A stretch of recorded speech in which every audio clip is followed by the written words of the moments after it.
ആദരണീയനായ arch bishop Varghese ചക്കാലകൾ പിതാവേ, അഭിമന്യരായ പിതാക്കന്മാരെ, മോൺസിഞ്ഞോർമാരെ, പ്രൊവിൻഷ്യൽമാരെ, എനിക്ക് ഏറ്റവും പ്രിയപ്പെട്ട കപ്പൂച്ചിൻ സഭാംഗങ്ങളെ, സന്യസ്തരെ, പ്രിയമുള്ള സഹോദരി സഹോദരന്മാരെ, വത്സല മക്കളെ,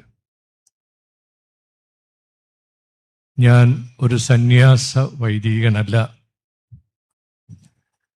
സന്യാസം സശ്രദ്ധം വീക്ഷിക്കുന്ന ഒരു സാധാരണ രൂപത വൈദികനാണ്.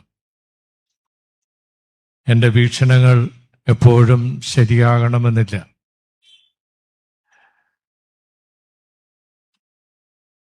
എന്നാൽ ഞാനൊരു ഫ്രാൻസിസ്കൻ 3-ാം സഭ അംഗമാണ്.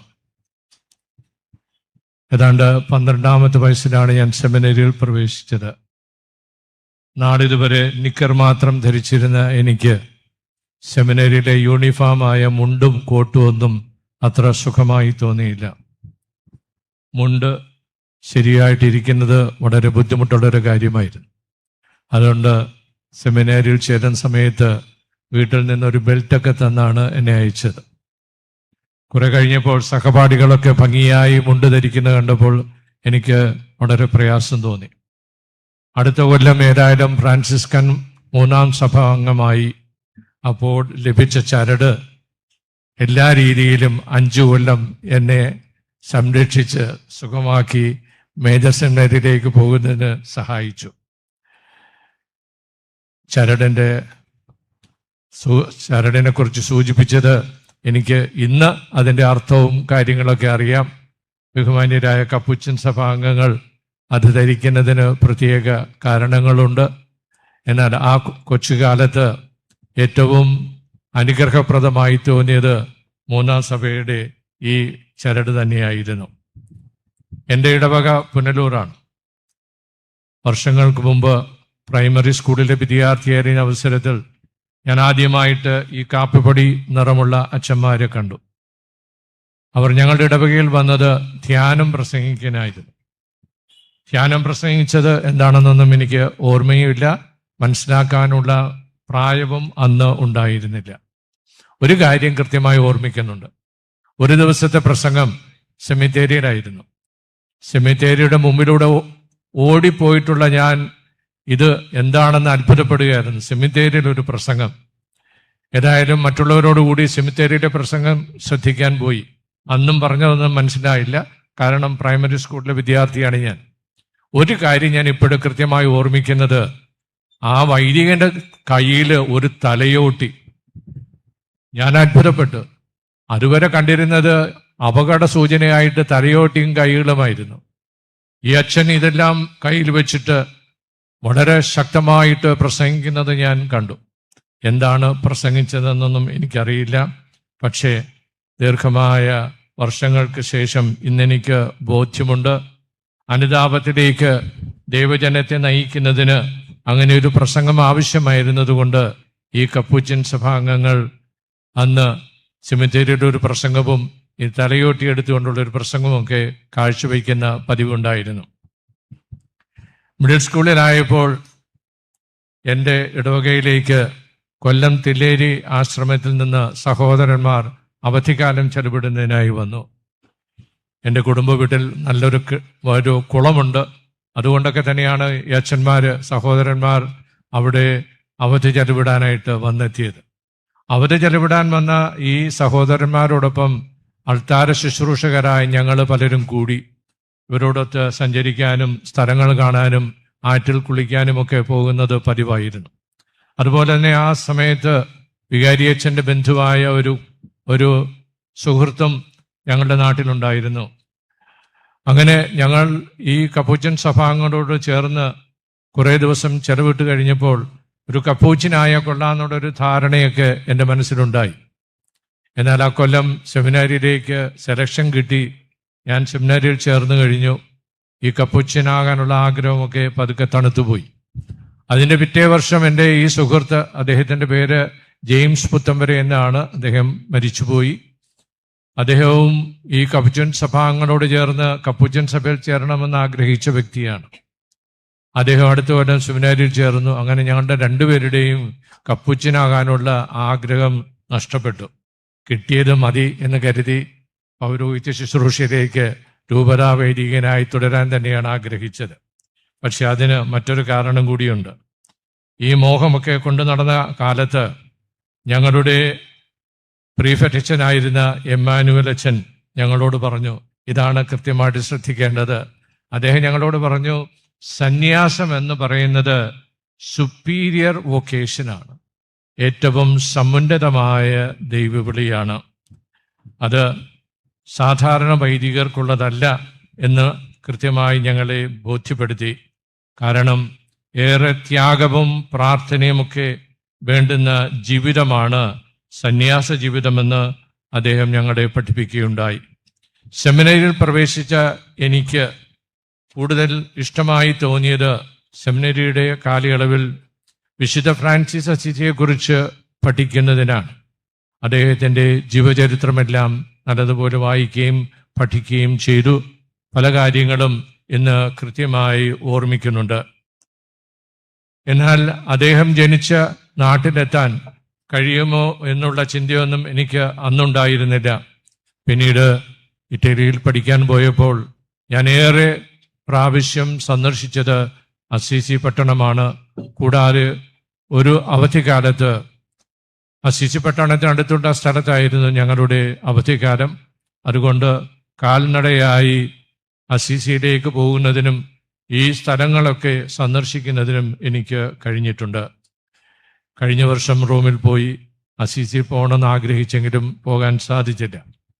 വിശുദ്ധ ഫ്രാൻസിസ് അസീസി ലക്ഷോപലക്ഷം വിശ്വാസികൾക്കും അവിശ്വാസികൾക്കും അദ്ദേഹത്തിൻ്റെ ആധ്യാത്മികത പിഞ്ചെല്ലുന്ന സന്യസ്തർക്കും ഒരത്ഭുത പ്രതിഭാസമാണ്. വിശുദ്ധന്റെ ജീവിതം ആഴത്തിൽ പഠിക്കുന്ന ഒരു സന്യാസിക്കോ സന്യാസിനിക്കോ സമർപ്പിത ജീവിതത്തിൽ നിന്ന് അല്പം പോലും വ്യതിചലിക്കാൻ പറ്റില്ല എന്നാണ് എൻ്റെ വിശ്വാസം. സുവിശേഷത യേശുവിനെ അനുനിമിഷം അനുധാവനം ചെയ്യാനും അവനുമായി താതാത്മ്യപ്പെടാനും മറ്റൊരാൾക്കും സാധിക്കാത്ത രീതിയിൽ ജീവിച്ച് കാണിച്ച വിശുദ്ധനാണ് അദ്ദേഹം. ഈ കഴിഞ്ഞ 21-ാം തീയതി ഫ്രാൻസിസ് പാപ്പായുടെ ചരമവാർഷികമായിരുന്നെന്ന് നിങ്ങൾക്കെല്ലാവർക്കും അറിയാം. അദ്ദേഹത്തിൻ്റെ ആത്മകഥ വായിച്ചപ്പോൾ വിശുദ്ധ ഫ്രാൻസിസിന്റെ ജീവിത ലാളിത്യവും വിശുദ്ധിയും ഒരു സഭാതലവന്റെ വൈവിധ്യമാർന്ന ശുശ്രൂഷയ്ക്കിടയിൽ അല്പം പോലും ചോർന്നു പോകാതിരിക്കാൻ എങ്ങനെ സാധിക്കുമെന്ന് വ്യക്തമാക്കിയിട്ടാണ് അദ്ദേഹം കടന്നുപോയത് എന്ന് ഞാൻ വിശ്വസിക്കുന്നു. നിങ്ങൾക്കറിയാവുന്നതുപോലെ പരിശുദ്ധ പിതാക്കന്മാർ മുൻപുണ്ടായിരുന്നവരെ പോലെ ആയിരുന്നില്ല അദ്ദേഹം. ലളിതമായ ജീവിതമാണ് അദ്ദേഹം ആശ്ലേഷിച്ചത്. അദ്ദേഹത്തിൻ്റെ തെരഞ്ഞെടുപ്പിന് ശേഷം അവിടെ വത്തിക്കാനിലുള്ള ചില പ്രോട്ടോകോൾ അനുസരിച്ച് ഇട്ടിരിക്കുന്ന കറുത്ത ഷൂസ് മാറ്റണമെന്നും ചുവന്ന ഷൂസ് ധരിക്കണമെന്നൊക്കെ പറഞ്ഞപ്പോൾ അതൊന്നും വേണ്ട എന്ന് അദ്ദേഹം പറയുകയുണ്ടായി. പിന്നീട് അദ്ദേഹത്തോട് ഈ ടൈലർ പറഞ്ഞു, പിതാവ് ഇട്ടിരിക്കുന്ന കറുത്ത പാൻസൊക്കെ മാറ്റണം, അത് ഇതിന് ചേർന്നതല്ല. അന്നേരം അദ്ദേഹം ചോദിച്ചു, എന്താണ് ഐസ്ക്രീം പാർലറിലെ ബോയി ആക്കാൻ എന്നെ നോക്കുകയാണോ എന്നാണ് ചോദിച്ചത്. അപ്പോൾ അങ്ങനെയുള്ള ഒരു ആഡംബരത്തിൻ്റെയും ജീവിതം ആശ്ലേഷിക്കാതെ വത്തിക്കാൻ പാലസിൻ്റെ സൗകര്യങ്ങളെല്ലാം മാറ്റി നിർത്തിയിട്ട് അവിടെ എല്ലാവർക്കും താമസിക്കാൻ സൗകര്യപ്പെടുന്ന സാന്ത മാർത്ത എന്ന് പറയുന്ന പരിമിതമായ സൗകര്യത്തിലാണ് തൻ്റെ 12 വർഷത്തെ അജപാലന ശുശ്രൂഷ അദ്ദേഹം നിർവഹിച്ചത്. ജീവിത ലാളിത്യത്തിൻ്റെയും മനുഷ്യത്വത്തിൻ്റെയും മുഖശ്രീ നഷ്ടപ്പെടാതെ വിശുദ്ധ പത്രോസിന്റെ ചത്തുരത്തിലൂടെയുള്ള അവസാന യാത്ര നിങ്ങളെല്ലാവരും ഓർമ്മിക്കുന്നുണ്ടാവും. പരിശുദ്ധ പിതാവ് ഈസ്റ്ററിന്റെ ദിവസം തന്നെ ഊർബിയ തോർബി എന്ന് പറയുന്ന ആശീർവാദം നൽകിയിട്ട് ആ ചത്തുരത്തിലൂടെ അവസാനമായ യാത്ര ചെയ്തത്. അപ്പോൾ ജീവിത ലാളിത്യവും വിശുദ്ധിയുമൊക്കെ വിശുദ്ധ ഫ്രാൻസിസ് അസീസിയുടെ ജീവിതത്തിൽ നിന്ന് പകർന്ന് തൻ്റെ വ്യക്തിപരമായ ജീവിതത്തിലൂടെ കാണിക്കുവാൻ അദ്ദേഹം തീർച്ചയായും പരിശ്രമിച്ചു. അതിൻ്റെ ഫലമായി ഇന്നും സമുന്നതനായ വ്യക്തി എന്ന നിലയിൽ, ലാളിത്യത്തിൻ്റെ പിതാവെന്ന നിലയിൽ, വിശുദ്ധിയുടെ പിതാവെന്ന നിലയിൽ അദ്ദേഹം ശോഭയാർന്ന പ്രതീകമായി നമ്മുടെ മുമ്പിലുണ്ട്. ധന്യനായി പ്രഖ്യാപിക്കപ്പെട്ട നമ്മുടെ തിയോഫിൻ അച്ഛനെ പരിചയപ്പെടാൻ എനിക്ക് അവസരമുണ്ടായിട്ടില്ല. അദ്ദേഹം കൊല്ലത്ത് സേവനം ചെയ്തിട്ടുണ്ട്. 2001 ഏതാണ്ട് ഒക്ടോബർ മാസം 18 കൊല്ലം രൂപതയുടെ മെത്രാനാകുന്നതിനുള്ള അറിയിപ്പ് എനിക്ക് ലഭിക്കുകയുണ്ടായി. അതിന് സമ്മതം അറിയിക്കേണ്ട സമയമായിരുന്നു. എനിക്ക് എന്ത് ചെയ്യണമെന്ന് അറിയാൻ പാടില്ലായിരുന്നു. ഞാനങ്ങനെ ഇവിടെ താമസമുണ്ടായിരുന്ന ഞങ്ങളുടെ പ്രിയപ്പെട്ട ഗുരുനാഥൻ, അദ്ദേഹം 1978 ശേഷം കപ്പൂച്ചിൻ സഭാംഗമായി ഇവിടെ ശുശ്രൂഷ ചെയ്യുന്ന സമയമായിരുന്നു. അങ്ങനെയാണ് ഞാൻ ആദ്യമായി ഇവിടെ വന്നത്. അദ്ദേഹത്തെ കണ്ടു. ഞാൻ അന്ന് ധന്യനായ തിയോഫിനച്ഛൻ്റെ കബറിടത്തിൽ പ്രാർത്ഥിച്ചോ ഇല്ലയോ എന്നൊന്നും എനിക്കിപ്പോൾ ഓർമ്മയില്ല. ഏതായാലും ഇന്ന് ഞാൻ വന്നത് തീർത്തും പ്രാർത്ഥിക്കുന്നതിനും അദ്ദേഹത്തോട് നന്ദി പറയുന്നതിനും തന്നെയാണ്. നിങ്ങൾക്കെല്ലാവർക്കും ഒരുപാട് കാര്യങ്ങൾ വിശുദ്ധനായ ഈ വൈദികനെ കുറിച്ച് പറയാനുണ്ടാവും. അദ്ദേഹത്തിൻ്റെ ശുശ്രൂഷ ഏറ്റുവാങ്ങിയ പലരും ഇവിടെ ഇന്ന് സന്നിഹിതരായിരിക്കും. 3 കാര്യങ്ങളാണ് ഈ ധന്യജീവിതത്തെ കുറിച്ച് പറയുവാൻ എനിക്കുള്ളത്. അദ്ദേഹത്തിൻ്റെ എളിമ, വിനീത മനോഭാവം. യേശു പഠിപ്പിച്ചു, ഞാൻ ശാന്തശീലനും വിനീത ഹൃദയനുമാകിയാൽ എൻ്റെ നുകം വഹിക്കുകയും എന്നിൽ നിന്ന് പഠിക്കുകയും ചെയ്യുവൻ. ആരാണ് സന്യസ്തൻ? വിശുദ്ധനായ ജോൺ പോൾ രണ്ടാമൻ തൻ്റെ അപ്പസ്തോലിക പ്രബോധനം വീറ്റ കോൺസക്രാത്ത എന്നതിനാദ്യമായി പറയുന്നത് ഇതാണ്: സുവിശേഷത്തിലെ യേശുവിനെ അനുധാവനം ചെയ്യുമെന്ന്. സുവിശേഷത്തിലെ യേശുവിനെ കുറിച്ച് പറയുന്ന 3 കാര്യങ്ങൾ ബ്രഹ്മചാരിയും ദരിദ്രനും അനുസരണയുള്ളവനുമായ യേശുവിനെ അനുധാവനം ചെയ്യാൻ വിളിക്കപ്പെട്ടവരാണ് സന്യസ്തർ. സന്യാസം ആശ്ലേഷിക്കുന്ന സമർപ്പിതർ ഈ ദൗത്യം യാഥാർത്ഥ്യമാക്കാനാണ് തങ്ങളുടെ ജീവിതം വഴി പരിശ്രമിക്കുന്നത്. യേശുവിനെ അനുനിമിഷം അനുധാവനം ചെയ്യുക, യേശുവിൻ്റെ പ്രതിരൂപമായി പരിണമിക്കുക, അതത്രേ സന്യാസം. യേശുനാഥൻ എത്രമാത്രം എളിമപ്പെട്ടുവെന്ന് സുവിശേഷം സാക്ഷ്യപ്പെടുത്തുന്നുണ്ട്. അന്ത്യത്താഴവേളയിൽ ഈ ശിഷ്യന്മാരുടെ പാദങ്ങൾ കഴുകുന്നു. ബെത്ലഹേം മുതൽ കാൽവരി മല വരെ എളിമയുടെയും ലാളിത്യത്തിൻ്റെയും വിനയത്തിൻ്റെയും ജീവിതം ആശ്ലേഷിച്ച വ്യക്തിയാണ് യേശുനാഥൻ. അവിടുന്ന് പഠിപ്പിച്ചു, സ്വർഗസ്ഥനായ പിതാവ് പരിപൂർണനായിരിക്കുന്നത് പോലെ നിങ്ങളും പരിപൂർണരായിരിക്കുവിൻ. സന്യാസം ആശ്ലേഷിക്കുന്നത് സ്വന്തം ജീവിത വിശുദ്ധി നേടാൻ തന്നെയാണ്. എന്നാൽ സ്വന്തം ആത്മരക്ഷ മാത്രമല്ല, സമർപ്പണത്തിലൂടെ ഏറ്റെടുക്കുന്ന ശുശ്രൂഷ വഴി സ്വന്തം ജീവിതത്തെ ധന്യമാക്കാനും ദൈവജനത്തിൻ്റെ ജീവിതത്തെ സമ്പന്നമാക്കാനുമാണ്. എത്രയോ പേർക്കാണ് വിശുദ്ധനായ ഈ വൈദികൻ താങ്ങും തണലുമായി, ആശ്വാസമായി ഈ ആശ്രമത്തിൽ ജീവിച്ചത്. പാവപ്പെട്ടവരോടും വേദനിക്കുന്നവരോടും പ്രതിബദ്ധത പ്രകടിപ്പിച്ചുകൊണ്ട് അതിന് പ്രത്യേകമായ കാരണമുണ്ടായിരുന്നു.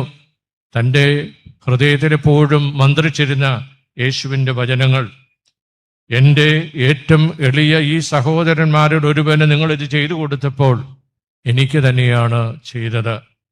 കാണപ്പെടുന്ന സഹോദരനെ സ്നേഹിക്കാത്തവന് കാണപ്പെടാത്ത ദൈവത്തെ സ്നേഹിക്കുവാൻ സാധിക്കുകയില്ല. ഈ ദൈവവചനത്തിൻ്റെ അധിഷ്ഠിതമായ തൻ്റെ സമർപ്പിത ജീവിതം അതിൻ്റെ താളം തെറ്റാതെ കാത്തു സൂക്ഷിച്ചതിൻ്റെ ഫലമായി തന്നെ സമീപിക്കുന്ന ഹൃദയം നുറുങ്ങിയവരെ ആശ്വസിപ്പിക്കുന്നതിനും തണലാകാനും അദ്ദേഹത്തിൻ്റെ ധന്യജീവിതത്തിന് കഴിഞ്ഞു. അതാണ് ഇന്ന് അനേകരിലൂടെ സാക്ഷ്യപ്പെടുത്തുന്നത്. അദ്ദേഹത്തിൻ്റെ അത്ഭുതങ്ങളും പ്രവൃത്തികളുമൊക്കെ നമുക്ക് വായിക്കാൻ ഇന്ന് ലഭ്യമാണ്. അവിടെയൊക്കെ പറയുന്ന കാര്യങ്ങൾ ഇതുപോലെ പാവപ്പെട്ടവരോട് ഏറ്റവും താല്പര്യം പ്രദർശിപ്പിച്ച വ്യക്തി എന്ന നിലയിൽ തന്നെയാണ്. വിശുദ്ധനായ തിയോഫിനച്ഛൻ്റെ 2 സവിശേഷ ഭക്ത്യാഭ്യാസങ്ങളാണ് ഞാനിപ്പോൾ അനുസ്മരിക്കുന്നത്. ഒന്ന്, ദിവ്യകാരുണ്യസ്ഥനായ യേശുവിനോടൊപ്പം അദ്ദേഹം ചെലവിട്ട ആരാധനയുടെ വിശിഷ്ട നിമിഷം. മറ്റൊന്ന്, എല്ലാ ദിവസവും കുരിശിൻ്റെ വഴിയിലൂടെ യേശുവിൻ്റെ പീഡാസഹനങ്ങളിലൂടെ അവിടുത്തെ അനുധാവനം ചെയ്യുവാൻ സാധിച്ച ധന്യപ്പെട്ട നിമിഷങ്ങൾ. ആ ജീവിതത്തെ ശ്രേഷ്ഠമാക്കിയത്, ഈ ദിവ്യാനുഭവങ്ങൾ പൂവണിഞ്ഞത് പാവപ്പെട്ടവർക്ക് വേണ്ടി അദ്ദേഹം നീക്കിവെച്ച നിമിഷങ്ങളും വിധവയുടെ ചില്ലിക്കാശുകളുമാണ്. ഇത്തരണത്തിൽ ഈ ദിവികാരുണ്യസ്ഥനായ യേശുവിനെ ആരാധിക്കുന്ന ഈ വിശുദ്ധനായ വൈദ്യനെ കുറിച്ച് ഓർമ്മിക്കുമ്പോൾ ഞാൻ ഓർത്തു പോകുന്നത് 13-ാം നൂറ്റാണ്ടിൽ വിശുദ്ധ തോമസ് അക്വീനാസ് രചിച്ച ആരാധന ഗീതമാണ്. അദോറോത്തെ ദെവോത്തെ എന്ന് പറയുന്ന ആ ഗാനത്തിലെ 4 വരികളാണ് ഞാനിപ്പോൾ ഓർമ്മിക്കുന്നത്. ബഹുമാന്യനായ ഞങ്ങളുടെ ഗുരുനാഥൻ എമ്മാനുവലച്ചൻ ഞങ്ങളെയൊക്കെ ലത്തീൻ ഭാഷ പഠിപ്പിച്ച വ്യക്തിയാണ്. 1 വർഷത്തെ ലത്തീൻ ഭാഷയ്ക്ക് ശേഷം 2ാം വർഷം ഞങ്ങളെയൊക്കെ പഠിപ്പിച്ചിരുന്നത് ലാറ്റിൻ ക്ലാസിക്സ് ആണ്. അതൊക്കെ ഞാൻ ഇന്ന് കൃത്യമായി ഓർമ്മിക്കുന്നു. സലസ്റ്റ്, സിസറോ, വെർജിൽ ഇതൊക്കെ പഠിപ്പിച്ചതിന് ശേഷം സഭ ഉപയോഗിക്കുന്ന ലത്തീൻ ഭാഷയെക്കുറിച്ചുള്ള പഠനം ഞങ്ങൾക്കുണ്ടായിരുന്നു. ആ അവസരത്തിലാണ് ഈ അദോറോത്തെ ദൈവോത്തെ എന്ന ഈ ഗാനം തർജ്ജമ ചെയ്യുവാൻ ഞങ്ങളോട് പറഞ്ഞത്. അതിൽ എനിക്കിഷ്ടപ്പെട്ട 4 വരികളാണ് ഞാനിപ്പോൾ അനുസ്മരിക്കുന്നത്. പിയെ പെലിക്കാനെ യേസു ദോമിനെ മേ ഇമൂന്തും മൂന്ത തുവോ സാൻഗ്വിനെ കുയൂസ് ഊണ സ്റ്റില്ല സാൾവും ഫാച്ചരെ തോത്തും മൂന്തും ക്വിറ്റ് ആബോംനി ഷേഡരെ. കർത്താവായ യേശുവേ, നന്മയായ പെലിക്കൻ, അങ്ങയുടെ രക്തത്താൽ എന്നെ കഴുകി വെടിപ്പാക്കണമേ. അങ്ങേ തിരുരക്തത്തിൻ്റെ ഒരു തുള്ളി മതി ഈ ലോകത്തിൻ്റെ സകല തിന്മകളും തുടച്ചു മാറ്റുവാൻ. ഏറെ മണിക്കൂറുകൾ യേശുവിൻ്റെ മുമ്പിലിരുന്ന് പ്രാർത്ഥിച്ചിട്ടുള്ള ഈ ധന്യനായ വ്യക്തി പെല്ലിക്കൻ പക്ഷിയുടെ ചരിത്രം തീർത്തും മനസ്സിലാക്കിയിട്ടുണ്ട്. പെല്ലിക്കൻ പക്ഷി തൻ്റെ കുഞ്ഞുങ്ങൾക്ക് ഭക്ഷണമില്ലാതെ വരുമ്പോൾ അതിൻ്റെ ഹൃദയം കുത്തിമുറിച്ച് അതിൽ നിന്നുള്ള രക്തം കൊടുത്ത് അവരെ പോറ്റുമെന്നാണ് ഐതിഹ്യം. അങ്ങനെ യേശുവിനെ പെല്ലിക്കൻ പക്ഷിയായി ചിത്രീകരിച്ചത് തോമസ് അക്വിനാസ് എന്ന് പറയുന്ന വിശുദ്ധനാണ്. കാരണം തൻ്റെ ജീവിതത്തിൻ്റെ അവസാന നിമിഷം വരെ അവസാനത്തെ തുള്ളി രക്തം പോലും മനുഷ്യകുലത്തിന് വേണ്ടി സമർപ്പിക്കുവാൻ അദ്ദേഹം അവിടുന്ന് സന്നദ്ധനായി. ആ മാതൃകയാണ് യേശുവിനെ അനുധാവനം ചെയ്യുന്ന ഒരു വ്യക്തി തൻ്റെ ജീവിതത്തിൽ സ്വീകരിക്കേണ്ടതെന്ന് തീർച്ചയായും തെയോഫിനച്ചൻ വിശ്വസിച്ചിട്ടുണ്ട്. യേശുവിൻ്റെ വചനങ്ങൾ ഇനിയും ഓർമ്മിക്കാം. സ്നേഹിതന് വേണ്ടി ജീവാർപ്പണം ചെയ്യുന്നതിനേക്കാൾ വലിയ സ്നേഹമില്ല.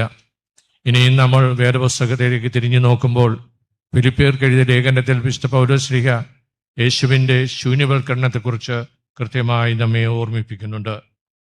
ഇന്ന് ഈ തെയോഫിനച്ചനെ ഓർമ്മിക്കുമ്പോൾ പെലിക്കൻ പക്ഷിയുടെയും യേശുവിൻ്റെ ശൂന്യവൽക്കരണത്തിൻ്റെയും ജീവിതമൊക്കെ ആശ്ലേഷിച്ച അദ്ദേഹത്തിന് ഏറെ നന്മ ദൈവജനത്തിനു വേണ്ടി കാഴ്ചവെക്കുവാൻ സാധിച്ചു.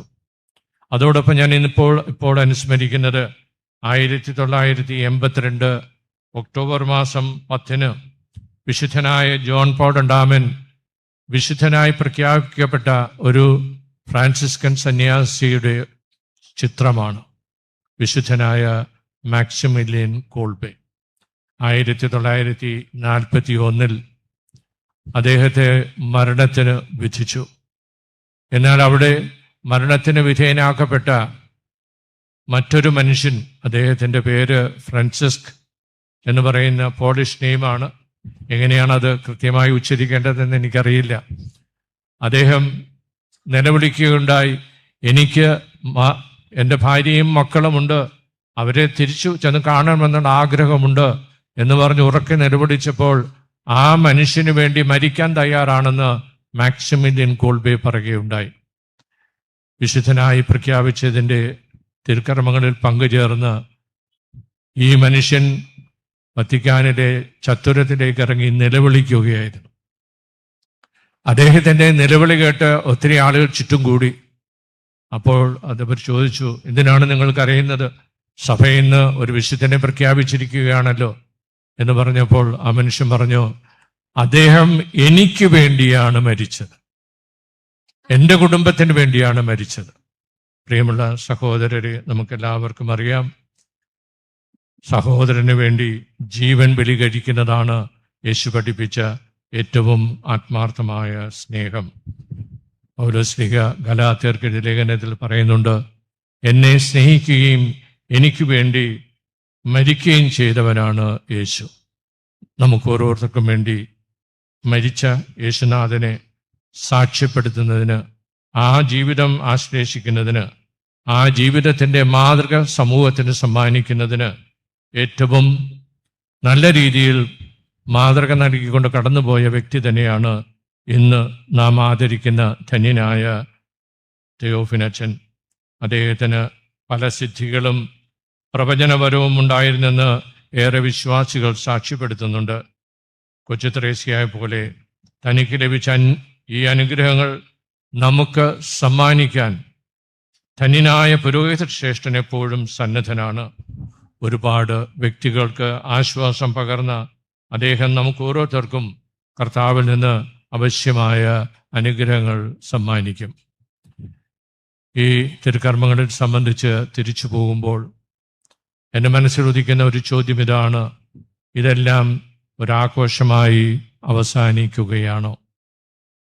ദൈവജനത്തെ ശുശ്രൂഷിച്ച തെയോഫിനച്ചൻ എനിക്ക് തോന്നുന്നത് യോനാ പ്രവാചകന്റെ ദൈവത്തെക്കുറിച്ചുള്ള നിർവചനം മനഃപ്പാഠമാക്കിയിട്ടുണ്ടെന്നാണ്. യോന എഴുതിയിരിക്കുന്നത് ഇങ്ങനെയാണ്: അവിടുന്ന് ദയാലുവും കാരുണ്യവാനും ക്ഷമാശീലനും സ്നേഹനിധിയും ശിക്ഷിക്കുന്നതിൽ വിമുഖനും. ദയാലുവും കാരുണ്യവാനും ക്ഷമാശീലനും സ്നേഹനിധിയുമായ തെയോഫിനച്ചന് നമ്മളെല്ലാവരും കൂടെ നൽകിയിരിക്കുന്ന പുതിയ പേര് മനുഷ്യ സ്നേഹി എന്നാണ്. സ്നേഹിക്കുവാനുള്ള ദാഹം ഇനിയും ബാക്കി നിൽപ്പുണ്ട്. ഇന്ന് നമ്മോട് പറയാൻ ആഗ്രഹിക്കുന്നത് മനുഷ്യനെ, അയൽക്കാരനെ, ശത്രുവിനെ സ്നേഹിക്കുവാനാണ്. ഞാനിപ്പോൾ വയലാറിൻ്റെ വരികളാണ് ഓർമ്മിക്കുന്നത്. മനുഷ്യൻ മനുഷ്യനെ സ്നേഹിക്കുമ്പോൾ മനസ്സിൽ ദൈവം ജനിക്കുന്നു.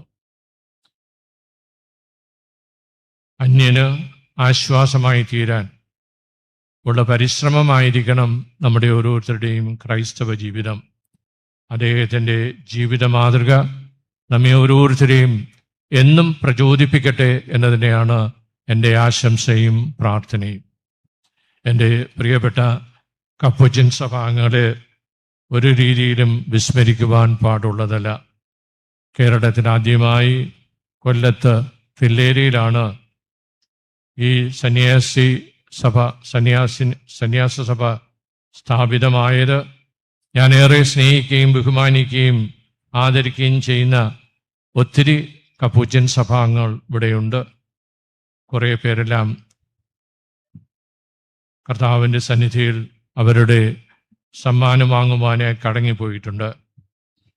ഇന്ന് രൂപതയുടെ ആത്മീയ സ്രോതസ്സായിട്ട് തന്നെയാണ് ഈ കപ്പുച്ചിൻ സഭ പ്രവർത്തിക്കുന്നത്. നാളിതുവരെ നിങ്ങൾ ഓരോരുത്തരും ചെയ്ത ശുശ്രൂഷകൾക്ക് കൃത്യമായി ഈ തരുണത്തിൽ നന്ദി അർപ്പിക്കുന്നു. ഇനിയും പുതിയ ഉണർവോടെ തേജസ്സുറ്റ ശുശ്രൂഷ കാഴ്ചവെക്കാൻ ധന്യനായ തെയോഫിനച്ചൻ നിങ്ങളെ ഓരോരുത്തരെയും പ്രചോദിപ്പിക്കട്ടെ എന്ന് തന്നെയാണ് പ്രാർത്ഥന. നിങ്ങൾക്കെല്ലാവർക്കും അറിയാം, കേരളത്തിൽ ഏറ്റവും പ്രസിദ്ധമായ ഒരു നാടക ഗ്രൂപ്പായിരുന്നു അസിസി ആർട്സിൻ്റെ ഗ്രൂപ്പ്. എത്രമാത്രം സന്ദേശമാണ് സമൂഹത്തിന് നൽകുവാൻ ഈ ആർട്സിന് സാധിച്ചതെന്ന് നിങ്ങൾക്കെല്ലാവർക്കും അറിയാം. അവസാനമായി ഒരു ചെറിയ കാര്യം കൂടി സൂചിപ്പിച്ചു കൊള്ളട്ടെ. ജീവിത സായാഹ്നത്തിലെത്തിയിരിക്കുന്ന എനിക്ക് പലപ്പോഴും കപ്പുച്ചിൻ സഭ മാത്രമല്ല എല്ലാ സന്യാസഭകളെയും കുറിച്ച് ഒരാകുലത കടന്നു വന്നിട്ടുണ്ട്. അതിതാണ് ആധുനികത എത്രമാത്രം നമ്മുടെ സമൂഹത്തെ ബാധിക്കുന്നു. ഇനിയും ഫ്രാൻസിസ്കൻ ആത്മീയതയിൽ വെള്ളം ചേർക്കപ്പെടുന്നുണ്ടോ എന്ന് ചിന്തിക്കുന്ന ഒരു വ്യക്തി കൂടിയാണ് ഞാൻ. വിശുദ്ധ ഫ്രാൻസിസിൻ്റെ ജീവിതം ആശ്ലേഷിച്ച് അത് സന്യാസം സമുന്നതമായ ദൈവവിളിയാണെന്ന് വിശ്വസിക്കുന്ന എനിക്ക് തീർച്ചയായിട്ടും സന്യാസ സഭാംഗങ്ങളെക്കുറിച്ച് ഒത്തിരി സ്വപ്നങ്ങൾ തന്നെയാണ് ഇനിയും അവശേഷിക്കുന്നത്. പ്രിയമുള്ള കപ്പുച്ചിൻ സഭാംഗങ്ങളെ, നിങ്ങളുടെ വസ്ത്രത്തിനും പെരുമാറ്റത്തിനും വചനപ്രഘോഷണത്തിനും വലിയ വില കൽപ്പിക്കുന്ന സമൂഹമാണ് കേരളത്തിലുള്ളത്. ഇത്രയും ദൈവജനം വന്നിരിക്കുന്നത് ഈ ധന്യനായ അച്ഛനെ മാത്രം ആദരിക്കുവാനല്ല, നിങ്ങളെ ഓരോരുത്തരെയും ആദരിക്കുന്നതിന് തന്നെയാണ്. നല്ല ധ്യാന ഗുരുക്കന്മാരും കൗൺസിലിംഗ് വിദഗ്ധരും നല്ല കുംഭസകാരക്കാരും പണ്ഡിതരും പരിശുദ്ധിയുള്ളവരും ബോബി അച്ഛനെ പോലുള്ള മിസ്റ്റിക്കുകളും. എനിക്ക് അച്ഛനെ കാണുമ്പോൾ തോന്നുന്നത് ഗുരു നിത്യചൈതന്യ എരി വരുന്നു എന്നതുപോലെയാണ്. അതുപോലെ തന്നെ പലരുടെയും പേര് പറയാൻ ആഗ്രഹമുണ്ട്. ഞങ്ങളുടെ കോളേജിൽ പഠിച്ച, കോളേജിൻ്റെ താരങ്ങളായി പ്രശോഭിച്ച വൈദികരുണ്ട്. അങ്ങനെയുള്ള നിങ്ങളെ ഓരോരുത്തരെയും കാണുമ്പോൾ നിങ്ങൾ ഇനിയും ഈ സമൂഹത്തിന് ഒത്തിരി നന്മകൾ കാഴ്ചവെക്കാനുണ്ട്. അത് ചെയ്യുന്നതിന് ഈ ആഘോഷങ്ങൾ നിങ്ങൾക്ക് പ്രചോദനമാകട്ടെ. വിശുദ്ധനായി ഒരു കാലത്ത് പ്രഖ്യാപിക്കപ്പെടുന്നതുവരെ അദ്ദേഹം ധന്യനായി അറിയപ്പെടും. തിയോഫിനച്ചൻ്റെ മാതൃകയും ജീവിത ലാളിത്യവും അദ്ദേഹത്തിൻ്റെ വിശുദ്ധിയും ദിപികാരുണ്യനാഥനായ യേശുവിനോടുള്ള ആഴമായ വിശ്വാസവും സ്നേഹവും കുരിശിൻ്റെ വഴിയിലൂടെ അദ്ദേഹത്തെ അനുധാവനം ചെയ്ത ആ വ്യക്തിത്വം നമുക്കെല്ലാവർക്കും, ഈ പ്രത്യേകിച്ച് നമ്മുടെ പ്രിയമുള്ള കപ്പുച്ചൻ സഭാംഗങ്ങൾക്ക് എന്നും പ്രചോദനമായി ഇരിക്കട്ടെ. നിങ്ങളുടെ നല്ല പ്രവർത്തികൾ കൊണ്ട് ഈ വിശുദ്ധനെ കൂടുതൽ ലോകത്തിന് അറിയപ്പെടുവാൻ കാരണമാകും എന്ന് തന്നെയാണ് എൻ്റെ വിശ്വാസം. എല്ലാവർക്കും, ഇന്ന് ഈ തീർക്കർമ്മങ്ങളിൽ പങ്കുചേരുന്ന എല്ലാവർക്കും വിശുദ്ധനായ ധന്യനായ തിയോഫിനച്ചൻ്റെ മാധ്യസ്ഥം വഴി ഏറെ നന്മകൾ ലഭിക്കട്ടെ എന്ന് ആശംസിക്കുകയും പ്രാർത്ഥിക്കുകയും ചെയ്യുന്നു. ആമേൻ.